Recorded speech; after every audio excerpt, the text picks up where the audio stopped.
Welcome back, everybody.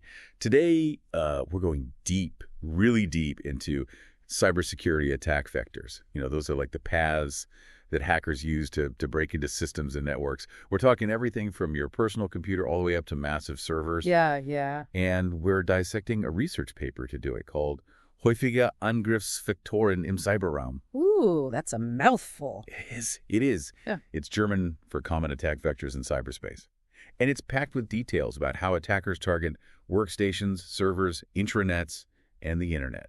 You know what's really cool about this research? It goes way beyond just theory. It actually gets into specific tactics and examples of how attackers exploit weaknesses at different levels of the digital world. It's really fascinating stuff. Yeah. Our mission today is to make sure that you, dear listener, walk away from this deep dive with a solid grasp of these attack vectors, how they could potentially impact you. We're going to focus on the most common ones, the ones that really make a difference. Yeah. I'll try to keep it real. No cybersecurity jargon overload. Yeah. I think you'll be surprised by how seemingly small slick-ups can leave the door wide open for a cyber attack. Yeah. Think of it like this. Every attack, no matter what it is, aims to disrupt at least one of the principles of the CIA triad.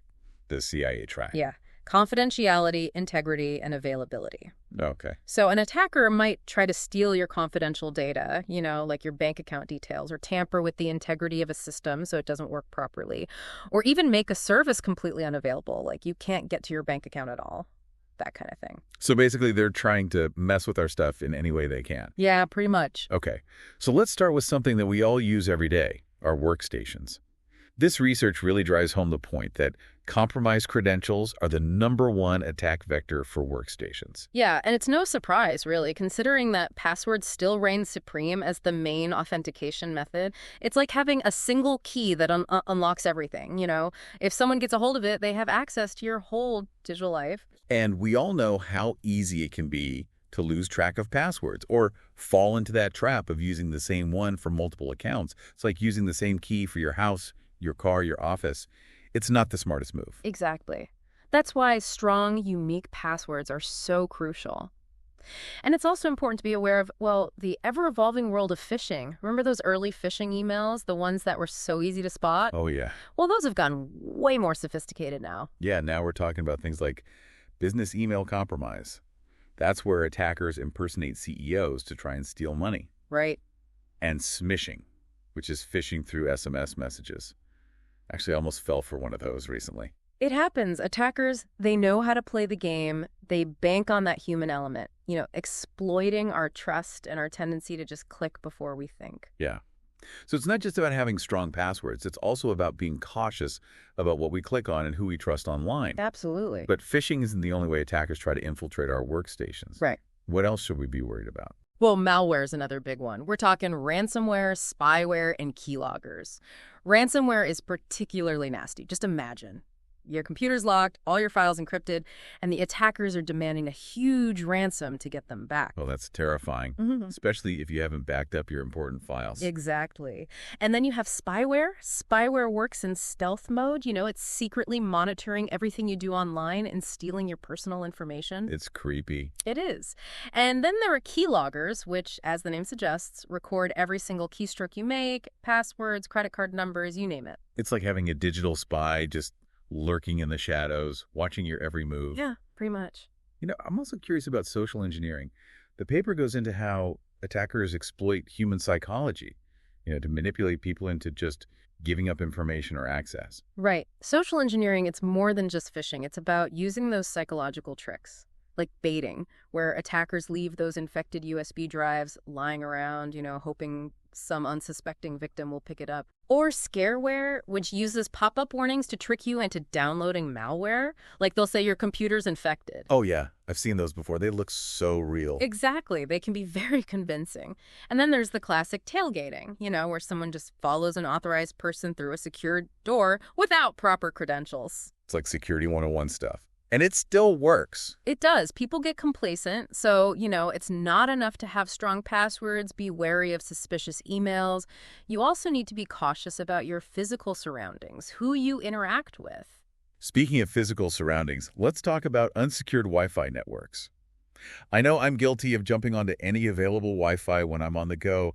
Is it really that risky? Well, using public Wi-Fi without a VPN, it's like sending a postcard through the mail. Anyone can read what you're sending. A VPN encrypts your connection, creates a secure tunnel for your data. So it's like putting your data in an armored car before you send it out into the digital world. Exactly. Good analogy. Thanks. Now, while we're talking about vulnerabilities, let's not forget about outdated software. Oh, yeah, that's a big one. Out-of-date software, it's like a house with cracks in the foundation. It's just waiting for an attacker to exploit those weaknesses. And this research, it really highlights the danger of zero-day vulnerabilities. These are basically unknown exploits that hackers can use before a patch is available. Right. It's like a secret backdoor into your system. Exactly. Regularly updating your software is crucial. It's like patching up those cracks in the foundation, to keep your digital house secure. Okay, so patching regularly is non-negotiable. But the paper also mentions that even simple misconfigurations like, unchanged default passwords or open ports, those can be just as dangerous as sophisticated malware. Oh, absolutely. It's like leaving your front door unlocked. You're practically inviting attackers in. And those mistakes can have some serious consequences, like brute force attacks where hackers just systematically tried different password combinations over and over again. They're surprisingly effective against weak passwords. That's why we're always harping on about strong, unique passwords. Yeah, for good reason. But even with all these precautions, there's still the threat of insider threats. Right.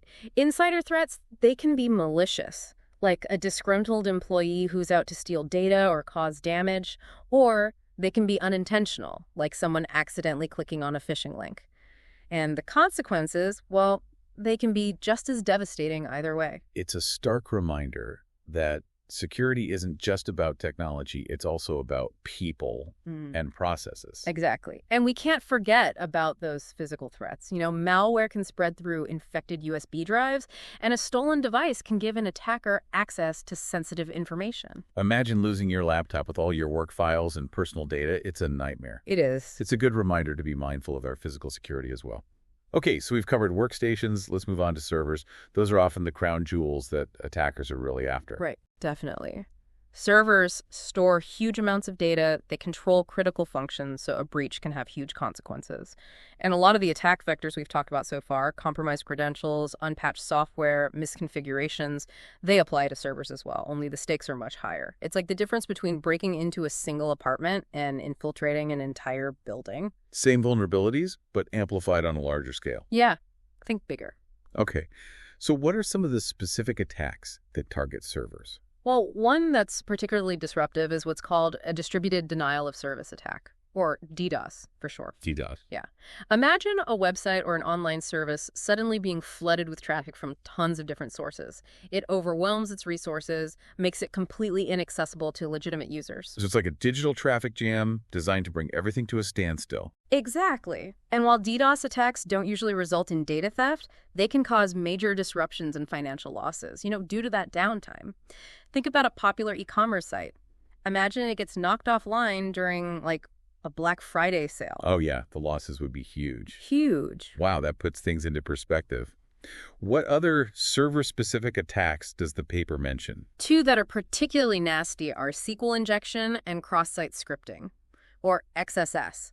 These attacks specifically target web applications and databases on servers. Okay, so break those down for me. How do those actually work? Well, imagine a hacker slipping malicious code into a website's search bar or a contact form. Okay. With SQL injection, that code can manipulate the website's database.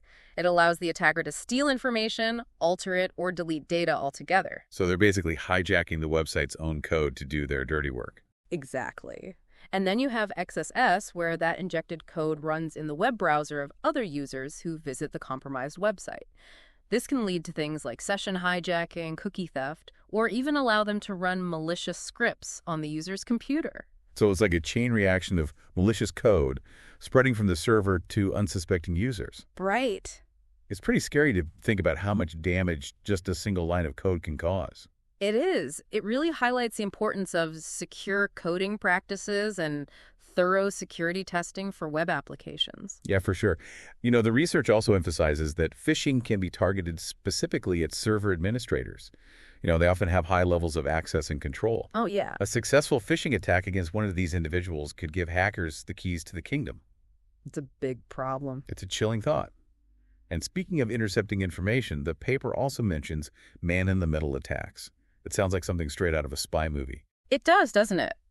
Essentially, with a man-in-the-middle attack, or MINIM, a hacker intercepts the communications between a user and a server, allows them to, well, eavesdrop on the conversation, or even manipulate the data being exchanged. So it's like someone tapping into your phone line to listen to your conversations. Exactly. And it can happen over unsecured Wi-Fi networks, or even through compromised network infrastructure. So how can we protect ourselves from these sneaky attacks? The good news is that using encrypted protocols like HTTPS and VPNs can significantly reduce the risk. These protocols basically scramble the data being transmitted, making it unreadable to those eavesdroppers. Okay, good to know. Are there any other lesser-known attack vectors that the paper highlights? Well, one that's often overlooked is directory traversal. This is where hackers exploit poorly configured servers to gain access to system or configuration files. They do this by manipulating URLs. So they're basically digging around in the server's file system, looking for sensitive information or vulnerabilities. Exactly. And if they're successful, this can lead to the disclosure of sensitive information or even allow the attacker to execute malicious code on the server. It seems like every nook and cranny of a server can be a potential target. Pretty much. We've talked about external threats, but what about insider threats on servers? Yeah, insider threats are a major concern for servers too. A malicious insider with server access can cause significant damage, steal data, and their actions are often harder to detect and prevent because, well, they already have legitimate access. It's a reminder that security isn't just about keeping those external threats out, it's also about managing those internal risks, making sure authorized users aren't abusing their privileges. Exactly. The research also introduces a growing threat known as supply chain attacks. This is where attackers target vulnerabilities in third-party vendors or services that a server relies on. So it's like poisoning the well. If they can compromise one vendor, they can potentially gain access to multiple organizations that use that vendor's products or services. That's a scary thought. It really highlights the importance of carefully vetting third-party vendors and their security practices. Absolutely. Okay, so we've talked about workstations and servers. Next up, we'll move on to intranets. These are those private networks used within organizations, but they're not immune to attacks either. Nope. What are some of the unique security challenges that intranets face? Well, while intranets might seem more secure because they're not directly connected to the internet, they still have their own set of vulnerabilities. Think of it like a walled garden. It still needs protection from internal threats and those potential breaches. And one of the biggest concerns is malware spreading laterally within the network. So it's like a virus spreading through a crowded room. Yeah, that's a good way to visualize it. Once malware infects one computer on the intranet, it can easily jump to other systems through network connections and shared vulnerabilities. And if there's not enough network segmentation in place, it can spread like wildfire. So it's like leaving all the doors open inside a building. Mm-hmm. It makes it much easier for an intruder to move around undetected. Exactly. That's why network segmentation is so important. It involves dividing the network into smaller, more isolated segments to limit the impact of a breach. Makes sense. So what other threats lurk within the seemingly safe confines of an intranet? Well, phishing attacks, for one. They can target employees within an intranet just as easily as they target individuals on the open internet. And, insider threats are a big concern here, too. Both malicious actors and accidental misuse of access. The consequences can be pretty devastating. Think of an employee accidentally deleting critical files or unknowingly spreading malware through the network. Yeah. It's a reminder that security awareness and training are just as important for internal users as they are for those interacting with the outside world. Absolutely. And then there are those usual suspects. Weak passwords, stolen credentials, outdated software, all those things create vulnerabilities. So it's back to the basics. Strong password policies, MFA, regular system updates. They're essential for intranet security as well. Absolutely. And human error. It's always a factor. Employee negligence and mistakes, they can create those security gaps that attackers love to exploit. It's like leaving a window open in your secure house. Doesn't matter how strong your locks are if there's another way in. That's a great analogy. Thanks. And, sometimes those mistakes lead to accidental intranet disclosures where sensitive data is unintentionally placed in locations that are accessible from the public internet. This happens, through misconfigured cloud storage or data handling practices. So it's not just about protecting the network itself, it's also about ensuring that sensitive data is stored and handled securely. Exactly. Now, while less common on intranets, DDoS attacks can still disrupt services, and then you have hacking and data interception during transmission. Those are also concerns, especially if they're not using secured protocols or encryption. So even within a seemingly closed environment, data needs to be protected during transmission. Absolutely. You want to prevent eavesdropping and tampering. For sure. And that brings us to the final frontier, the Internet itself. It serves as the launchpad for many attacks that eventually target those internal systems. Right. It all starts somewhere. Okay, so let's talk about the wild, wild west of the Internet. What are the major attack vectors that this research paper highlights for this vast and often lawless digital landscape? Well, the internet's sheer size and anonymity make it the perfect breeding ground for attackers to launch these huge phishing campaigns. We're talking traditional email phishing, smishing, business email compromise, you name it. It's like trying to filter out a handful of bad apples from a giant orchard. It's overwhelming. It is. And the internet's also a major channel for malware distribution, infected email attachments, compromised websites, drive-by downloads. It's all out there. So it's like walking through a minefield of potential infections every time you go online. Kind of, yeah. That's why endpoint security, web filtering, and user education are so important. And let's not forget about the whole compromised credentials issue. Right. We talked about that in the context of workstations and servers. How does the Internet play a role in that? Think about all those data breaches we hear about in the news, where hackers steal usernames and passwords from online services. Right. Those credentials are often traded and sold on the dark web and then used to access other accounts and systems. It's a reminder that even if you're careful with your own passwords, you could still be vulnerable if the websites and services you use aren't properly securing your data. Exactly. And that's why strong, unique passwords and a password manager are so important. Reusing the same password across multiple accounts is like giving attackers a master key to your entire digital life. Okay, so we've got phishing, malware, compromised credentials. What other Internet-specific attack vectors does the paper mention? Well, a lot of the internet lacks encryption, and that can lead to data interception. Yeah.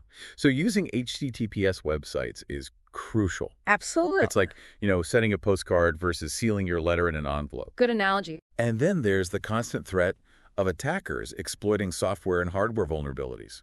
This includes zero-day vulnerabilities. Those are particularly dangerous because they can be exploited before patches are available. Right. So it's a race against time.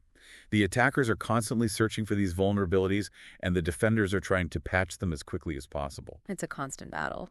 What about browsing the web? What are some of the dangers lurking there? Well, there's a whole category of browser-based attacks where hackers can embed malicious code on websites or even create fake websites designed to trick you. Oh, so it's like the internet equivalent of a poison apple. One wrong click, and your system could be infected. Pretty much.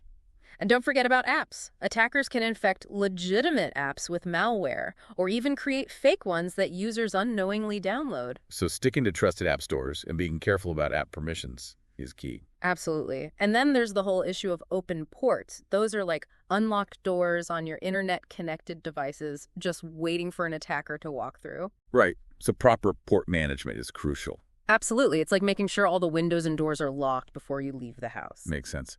Now, what about the human element? I imagine social engineering is just as prevalent online as it is offline. Oh, absolutely. Attackers use all sorts of tactics to deceive users, like phishing, baiting, pretexting, scareware. They want to trick people into giving up sensitive information or doing things that compromise their security. Right. For example, imagine you receive an email that looks like it's from your bank. Okay. It asks you to update your account information. You click on the link. It takes you to a fake website that looks exactly like your bank's real website. You enter your login credentials. Boom. The attacker now has access to your account. It's a reminder that even in the digital world, human error is often the weakest link. Mm-hmm. We need to be skeptical, think critically, verify information before we take any action. Exactly. And ransomware attacks, those are often initiated through internet-based methods, like phishing emails or compromised websites. It's enough to make you want to just unplug from the internet altogether. But that's not really an option these days. Not really, but by understanding the threats and taking precautions, we can significantly reduce our risk. The internet is a powerful tool, but it's important to use it wisely and safely. Okay, so we've covered a lot of ground here. From workstations to servers, intranets, and the vast expanse of the internet. We have. It's a lot to take in, but I think it's helpful to just step back and look at the bigger picture. What are some common threads that we've seen across all these different systems and attack vectors? That's a great point. One thing that stands out is that certain attack vectors like compromised credentials, phishing, malware, misconfigurations, they're relevant across the board. So it's not about memorizing a list of attack names, but understanding the underlying vulnerabilities and patterns that can be exploited in different environments. Exactly. And while the names of the attacks might be the same, the context and potential impact can vary a lot depending on the target. Right, like compromised server credentials. Those have way higher stakes than compromised workstation credentials. Right, because a server breach could impact many more users and systems. Right. And then there are attack vectors that are more specific to certain environments, like SQL injection and XSS. Those mainly target internet-based web applications and servers, while that lateral movement of malware is a bigger problem within intranets. So it's important to tailor your security measures to the specific risks and vulnerabilities of each system. Absolutely. But the fact that these systems are all interconnected also means that a breach in one area can have a cascading effect on the entire infrastructure. That's a crucial point. A lot of times, the internet is that initial point of access for attacks that ultimately target those internal systems. It's a chain reaction. One vulnerability leads to a much larger compromise. So it's not enough to just secure the individual components. We need to think about the security of the whole network, all the potential paths of attack. Exactly. And throughout our discussion, we've seen that the human element plays a significant role in a lot of these attacks. Social engineering, weak passwords, insider threats. Those are vulnerabilities across all categories. Right. Technology can only do so much. Ultimately, it's up to us, the users, to be security conscious. It's a reminder that security isn't just about technology. It's also about people, behavior, and culture. Precisely. So how can we protect ourselves from this onslaught of attack vectors? What practical steps can our listeners take to reduce their risk and build a stronger security posture? I feel like we've uncovered a whole Pandora's box of threats here. Where do we even begin? Yeah, it can feel overwhelming, but there are absolutely some practical steps you can take. Okay, good. Good to hear. The good news is that a lot of the recommendations are foundational. They apply across the board. It doesn't matter if we're talking about a personal computer, a server, an intranet, the internet itself. So back to basics. Strong passwords, multi-factor authentication, keeping software updated, all that good stuff. You got it. Those are the cornerstones. Strong, unique passwords. Ideally managed with a password manager. That's your first line of defense. Kind of like having a strong lock on your front door. It might not stop the most determined burglar, but it'll deter those opportunistic ones. Yeah, that's a good way to think about it. And enabling multi-factor authentication, MFA, adds that extra layer of security. Even if an attacker gets hold of your password, they still need that second factor. Like a code from your phone, a fingerprint scan, something like that. So it's like a two-step verification process for your digital life. Exactly. A small step that can make a huge difference. Absolutely. And then, of course, keep all software and operating systems updated, make sure you've got the latest security patches. It's surprising how many people neglect this. Yeah, it's like leaving the windows open at night. You're just asking for trouble. Exactly. And don't underestimate the power of user training. Educate yourself, your teams about those phishing scams, social engineering tricks, safe computing habits. Knowledge is power, and in cybersecurity, it's your best defense. Yeah. I've heard some crazy stories about phishing scams, like the one where attackers impersonated a CEO and tricked an employee into wiring millions of dollars to their account. It's incredible, right, how sophisticated these scams have become. They know how to push our buttons. They prey on our trust, our tendency to react quickly without thinking. Yeah, it's scary. So it's not just about knowing what to look for, but also about slowing down, thinking critically, verifying before we take any action. Exactly. And don't forget about those basic security tools. Antivirus, anti-malware software, firewalls, intrusion detection systems. All of that can help prevent and detect those malicious activities. Adds an extra layer of protection. It's like having a security system for your digital world. That's it. They're the alarms and sensors that are constantly on guard. Exactly. And backups are crucial. Absolutely essential. Regularly backing up your important data means you can recover from a ransomware attack, hardware failure, whatever may happen. It's like having an insurance policy for your data. You hope you never need it, but it's there to protect you if you do. Exactly. Good analogy. And last but not least, always follow the principle of least privilege. Give users only the access they absolutely need to do their jobs, nothing more. Limiting access helps contain damage. So no more granting everyone admin privileges just for convenience. Exactly. It's like having different levels of security clearance within a company. Not everyone needs access to the really sensitive stuff. Makes perfect sense. Okay, so we've covered those foundational security practices that apply across the board, but are there any specific tips or recommendations for the different types of systems? Workstations, servers, intranets, the big bad internet itself. What are we looking at there? Absolutely. Let's start with workstations. One simple but effective tip is to disable the auto-run feature for removable media. So no more plugging in that random USB drive you found on the street, hoping it's got the next great album on it. Exactly. You never know what might be lurking on those things. That's true. And as we mentioned earlier, always use a VPN when connecting to public Wi-Fi networks. It's like creating that secure tunnel for your data, right? Exactly. And if you're really serious about security, consider an EDR solution, endpoint detection and response. EDR? Yeah. They provide really advanced threat detection and response capabilities. So it's like having a personal bodyguard for your computer. Pretty much. Okay. What about servers? Any specific tips for keeping those digital fortresses secure? Well, hardening server configurations is essential. That involves disabling unnecessary services, ports, implementing IDPS intrusion detection and prevention systems, and using parameterized queries and prepared statements to prevent SQL injection attacks. It's like locking down all potential entry points and setting up alarms if anyone tries to break in. Precisely. Deploying WAFs, web application firewalls, can also help protect against those web-based attacks. Okay. And then encrypt sensitive data, both at rest and in transit. That adds another crucial layer of security. It's a multi-layered defense strategy. Safeguards at every level. That's the idea. Now, what about those internal networks, the intranets? Any special advice for keeping those secure? For intranets, network segmentation is key. Dividing the network into those smaller, isolated segments to limit the impact of a breach. Think of it like fire doors in a building. They stop the fire from spreading. So it's all about damage control, containing the threat, right? Exactly. And then you want to enforce strong login protocols like SSO, single sign-on. SSO. Yeah, you can simplify access management, reduce the risk of compromised credentials. SSO. It's like having one master key that unlocks all the doors in the castle, but with extra security measures to make sure that only authorized people can use it. That's a great analogy. Yeah. And of course, you need to monitor activity for anything unusual.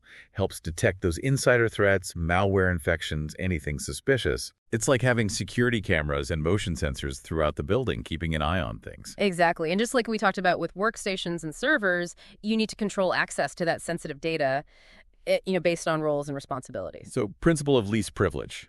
Exactly. No wandering around the castle unsupervised. Okay. So let's move on to the internet. It's a vast and often unpredictable landscape.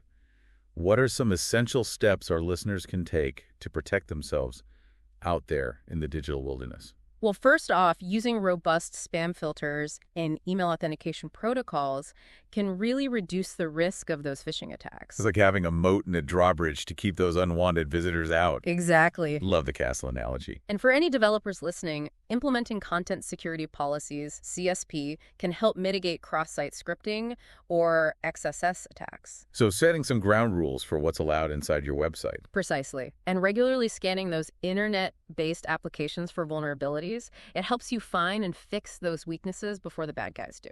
So it's like a security inspection, making sure your castle walls are strong and there are no hidden weaknesses. Exactly. And for those critical online services, you might want to think about using DDoS protection services, like a shield, to deflect those incoming attacks and keep your services running smoothly. That makes sense.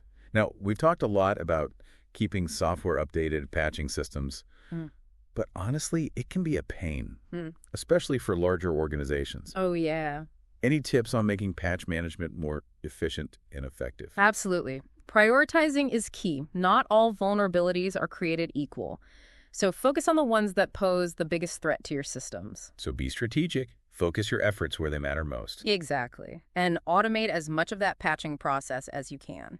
There are some great tools out there that can scan for missing patches, download them, install them automatically, even schedule updates for off-peak hours to minimize disruptions. So it's like having a robot assistant taking care of all the patching tasks. That's the idea. And then having a clear patch management policy and process. This outlines all the steps, identifying, evaluating, testing, and deploying patches. It ensures things are consistent and efficient. So it's all about having a plan and sticking to it. But even with the best defenses in place, there's always a chance something could slip through the cracks. What happens if a security breach occurs? What should we do? That's where having a solid incident response plan comes in. It outlines the steps to take if a breach does occur. How to contain the damage, investigate the incident, recover those systems and data. So it's like a fire drill for your digital world. That's a good way to think about it. You want to be prepared? Practice your incident response plan regularly so everyone knows what to do. Practice makes perfect. Or at least it makes us more prepared. Absolutely. Now, shifting gears a bit, let's talk about supply chain security. We discussed earlier how these attacks target those vulnerabilities in third-party vendors or services. It's like attacking the foundation of a building. If it's weak, the whole thing's at risk. It makes you realize that security risks can extend far beyond just an organization's own systems and networks. Exactly. So to mitigate those risks, you need to really vet your vendors, their security practices. Ask for their policies, procedures, certifications. Don't be afraid to ask tough questions. It's about doing your homework, right? Yeah. You're entrusting them with your data, your security, so you need to know how they're protecting it. Absolutely. What else can we do? Well, you can implement things like code signing, software provenance. This helps verify the integrity of those updates and applications you receive. So it's like a way to authenticate the source, make sure it's actually legit. Exactly. And be aware of open source software. It can be a valuable resource, but it can also have vulnerabilities. Choose those components carefully, make sure they come from reputable sources. So it's all about weighing the benefits with the potential risks. Exactly. Now let's talk data security. We've mentioned backups, but what are some other things we can do to protect that data? Both when it's just sitting there and when it's being transmitted. Data is the lifeblood of many organizations, so protecting it is paramount. What are your top tips for keeping it safe? Encrypting sensitive data is absolutely essential. It makes it unreadable to anyone unauthorized, even if they get into your systems. So it's like putting a lock on that data vault. Precisely. And consider DLP solutions, data loss prevention. DLP. Yeah. They prevent sensitive data from leaving your organization's control. They can monitor, control data movement, block unauthorized access. It's like having a security guard checking everyone's ID, making sure no one's walking out with the crown jewels. That's a great way to put it. And don't forget about data privacy regulations. GDPR, CCPA, they impose strict requirements. You need to be careful. It's not just about protecting data from cyber attacks. It's also about protecting people's privacy. Absolutely. Okay. What about physical security? Is that still relevant, in our digital world? Oh, absolutely. Physical security measures like securing your server rooms, controlling access, implementing physical controls, locks, cameras, alarm systems, all of that is still crucial. Right. So even in a digital world, we can't forget about those real-world threats. Exactly. Cybersecurity takes a holistic approach. It combines technical controls, strong policies, and security-aware users. It's about building that fortress around your data, right? Exactly. Multiple layers of defense. Okay. It's a lot to juggle. But I think the key takeaway here is that cybersecurity is an ongoing process, not a one-time fix. We need to be vigilant, adapt to those ever-changing threats, and continuously improve our defenses. You've hit the nail on the head. It's a constantly shifting battlefield out there. The attackers are always looking for new ways in, new vulnerabilities to exploit, and the defenders are always working to stay ahead. It's a never-ending game of cat and mouse. Exactly. And it's a game we all need to be playing. From individuals to organizations, governments, everyone, cybersecurity is a shared responsibility. We've talked a lot about the technical aspects of risk mitigation, but what about the human element? What role does user awareness play? User awareness is absolutely critical. It doesn't matter if you have the best security systems in the world if users aren't aware of the threats, Right. It's like having a state-of-the-art security system in your house, Sure. but you leave the doors unlocked. Exactly. So how do we close that gap, between awareness and action? Well, education's got to be a good starting point. Organizations should be providing regular training, covering things like phishing scams, social engineering, password hygiene, those safe computing practices. Absolutely. And it shouldn't be a one-time thing. It needs to be ongoing. Reinforce those messages. It's like keeping your security muscles toned and ready. That's a good way to put it. And make the training engaging, interactive. Use real-world examples. Help them understand the risks. Make it relevant to their everyday lives. Exactly. And don't just rely on those formal training sessions, Use different channels. Newsletters, posters, articles, even social media. Keep it top of mind. Exactly. Make it part of the culture. Precisely. Another crucial aspect is fostering that culture of security. Okay. Encourage employees to report suspicious activity, ask questions, make sure they feel comfortable coming forward. It's about creating that environment where people feel like they can speak up about security issues without being afraid. They need to know they're not going to get in trouble for reporting something. Exactly. When employees are empowered, they become valuable assets in the fight against cyber attacks. It's like having a network of security-conscious eyes and ears. Everyone's working together to keep the castle safe. That's a great way to put it. I like the castle analogy. And don't forget about your customers, partners. They need to be educated, too. It's about extending that umbrella. It's a collaborative effort. We're all in this together. Exactly. We can create a more secure digital ecosystem. Absolutely.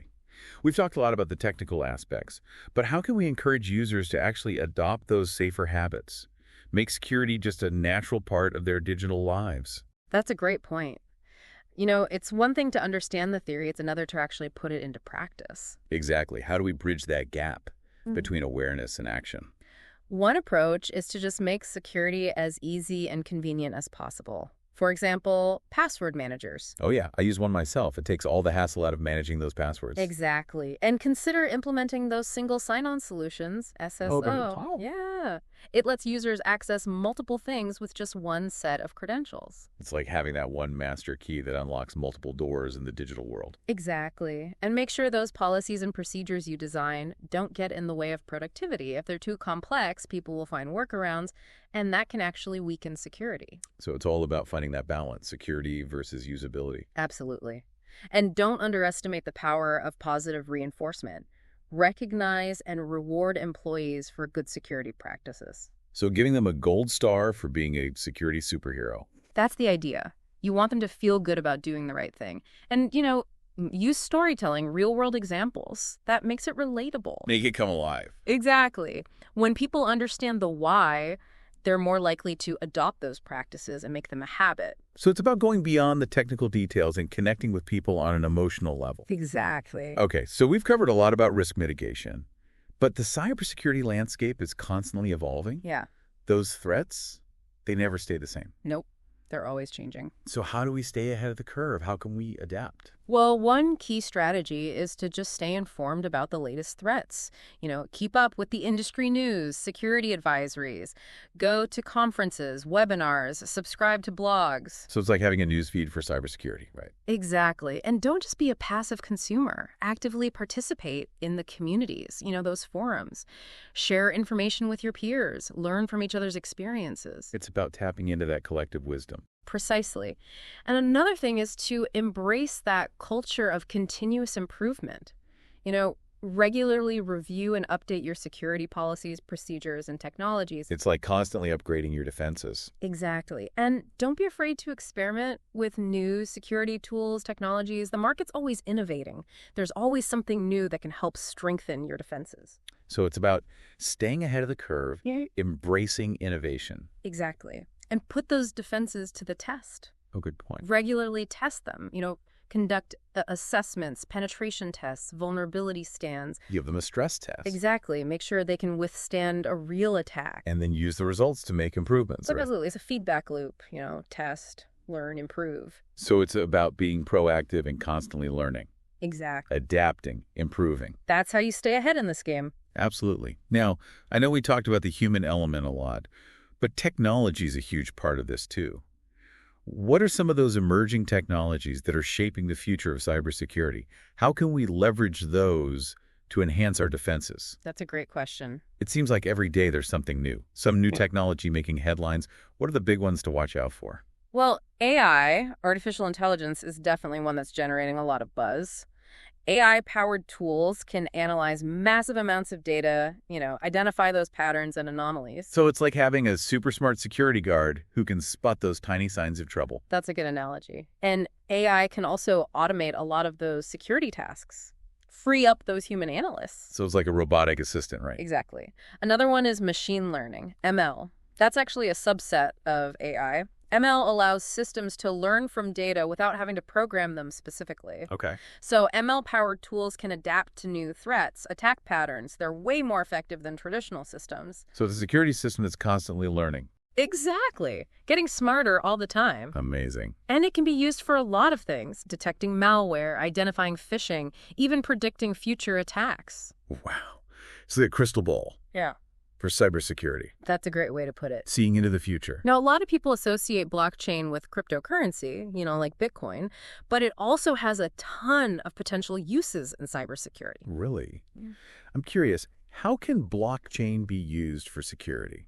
Well, blockchain is basically a distributed ledger that can't be tampered with, makes it great for securing data and transactions. Okay. Any changes made are recorded and everyone can see them. So it's like a public record. Exactly. Makes it much harder for attackers to mess with data. Right. You can use it to secure supply chains, verify software, even manage those digital identities. So it's like a secure digital foundation. Precisely. And then there's quantum computing. Oh, quantum computing. Now that sounds straight out of science fiction. It kind of is. It's still early days, but it has the potential to change everything. How can it be used for security? Well, quantum computers are super powerful. They can solve complex problems so much faster than regular computers. Okay. And that has both good and bad implications for cybersecurity. How so? Well, on the one hand, they could break a lot of the encryption algorithms we use today, the ones that protect our data. So it's like a master key that can unlock any door. Exactly. But on the other hand, you can also use quantum computing to develop new, more secure algorithms, ones that are resistant to attacks from both traditional and quantum computers. Oh, I see. So it's a double-edged sword. It is. It could break our current systems, but it could also lead to much stronger defenses. It's a race to see who can harness the power of quantum computing first. Precisely. And that's why the cybersecurity community needs to be prepared. So we need those quantum-resistant solutions now before quantum computers are powerful enough to break our current defenses. Exactly. The good news is there's a lot of research happening in this area. NIST, the National Institute of Standards and Technology, is working on standardizing those quantum-resistant algorithms, and a lot of companies are developing quantum-safe solutions. So it's a collaborative effort to address this challenge. Exactly. And speaking of collaboration, another big trend is the focus on threat intelligence sharing. Threat intelligence sharing, what's that all about? It's about organizations sharing information about cyber threats and vulnerabilities with each other. Oh, okay. This can really improve everyone's defenses. They learn from each other's experiences, and they can address those threats proactively. So it's like a neighborhood watch for cybersecurity. That's a great way to think about it. I like that. There are a lot of platforms and organizations out there that facilitate this sharing. ISACs, information sharing and analysis centers, and those threat intelligence platforms. So it's easier than ever to connect and share. It is. And as the threat landscape continues to change, this is going to be even more important in the fight against cybercrime. It's about working together, creating a more secure digital world for everyone. Absolutely. We've talked a lot about the technical aspects, but I'm curious to explore those broader trends shaping the future. How are things like societal changes, cybercrime tactics, how are those influencing how we approach security? That's a great question. Cybersecurity isn't just about tech, Right. It's about people, processes, and the world around us. So one major trend is the fact that everything's becoming more connected. The Internet of Things, IoT, billions of devices connected to the Internet. It creates this huge attack surface. That's like having a million doors to your house. It's just so much harder to keep everything secure when there's so many entry points. Exactly. We need to rethink our approach. Those traditional defenses, they're not enough anymore. Okay. We need a more holistic approach, one that's risk-based. So it's not just about building higher walls. It's about understanding the risks and vulnerabilities of the entire ecosystem. Precisely. And cybercrime is getting more and more sophisticated all the time. They're always developing new tactics. It's tough to keep up. It's like a never-ending arms race. It is. Both sides trying to outmaneuver each other. Exactly. So we need to adapt those defenses, stay informed, invest in advanced solutions. We can't just sit back and relax. We've got to be on our toes. Absolutely. And with all the high-profile data breaches and privacy scandals we've seen, people are definitely more concerned about protecting their personal data. It's about recognizing that it's not just about protecting systems and data, it's about protecting people. Absolutely. And this is driving those new privacy-enhancing technologies and regulations like GDPR and CCPA. Right. They aim to give people more control over their data. So it's all about finding that balance, security, and privacy. Exactly. And governments are getting involved. They're trying to combat cybercrime, protect critical infrastructure. It's no longer just a private sector issue. It's a national security concern. It is. So you're seeing more collaboration between governments and the private sector, new policies and regulations. It's about working together, right? Exactly. Sharing information, coordinating efforts. We've talked about the trends shaping the future, but what about the challenges? What's the cybersecurity industry struggling with? That's a great question. What are some of those key challenges, and how can we tackle them? Well, it's facing a perfect storm. The attack surface is expanding, attackers are getting more sophisticated, there's a shortage of skilled professionals, and the threats are constantly evolving. It's a lot. But I'm sure there are ways to address these challenges. There are. We just have to work together. One of the biggest hurdles is the shortage of cybersecurity professionals. The demand is way higher than the supply. It's like trying to build a house without enough skilled workers. Exactly.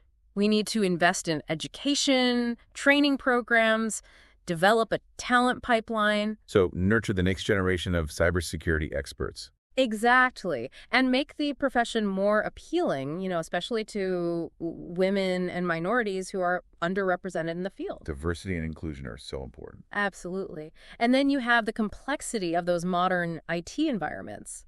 Cloud computing, mobile devices, the Internet of Things.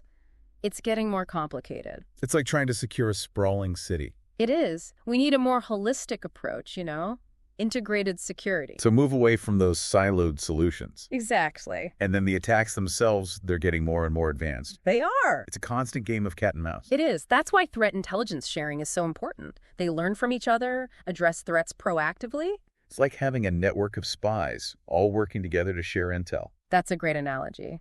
And this is where AI and ML can help. How so? How can they help combat these sophisticated attacks? AI-powered tools can analyze huge amounts of data. They can spot those patterns, the anomalies that indicate malicious activity. So it's like having that super smart security guard. That's a good way to put it.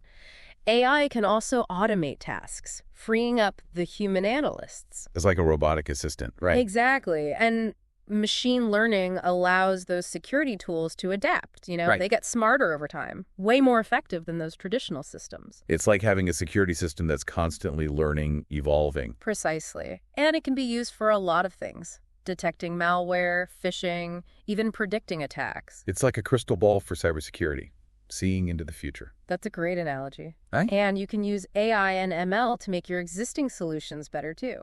So it's not about replacing people with machines. It's about augmenting their capabilities. Exactly. And then there's the whole regulatory landscape. New regulations are coming online all the time, like GDPR and TCPA. Organizations are under pressure to protect that personal data, comply with all those rules. Yeah, it's like navigating a minefield, right? It is. To stay compliant, you need to invest in those privacy-enhancing technologies. Develop good data governance. So bake privacy right into the organization. Exactly. And then there's the cost. Cybersecurity is expensive. And it's getting more expensive. Yeah, that's true. As those attacks get more sophisticated, you have to spend more on solutions personnel. It's an arms race. It is. So how do you make sure you're getting the most out of your security budget? You have to prioritize. Focus on the areas that pose the biggest risk.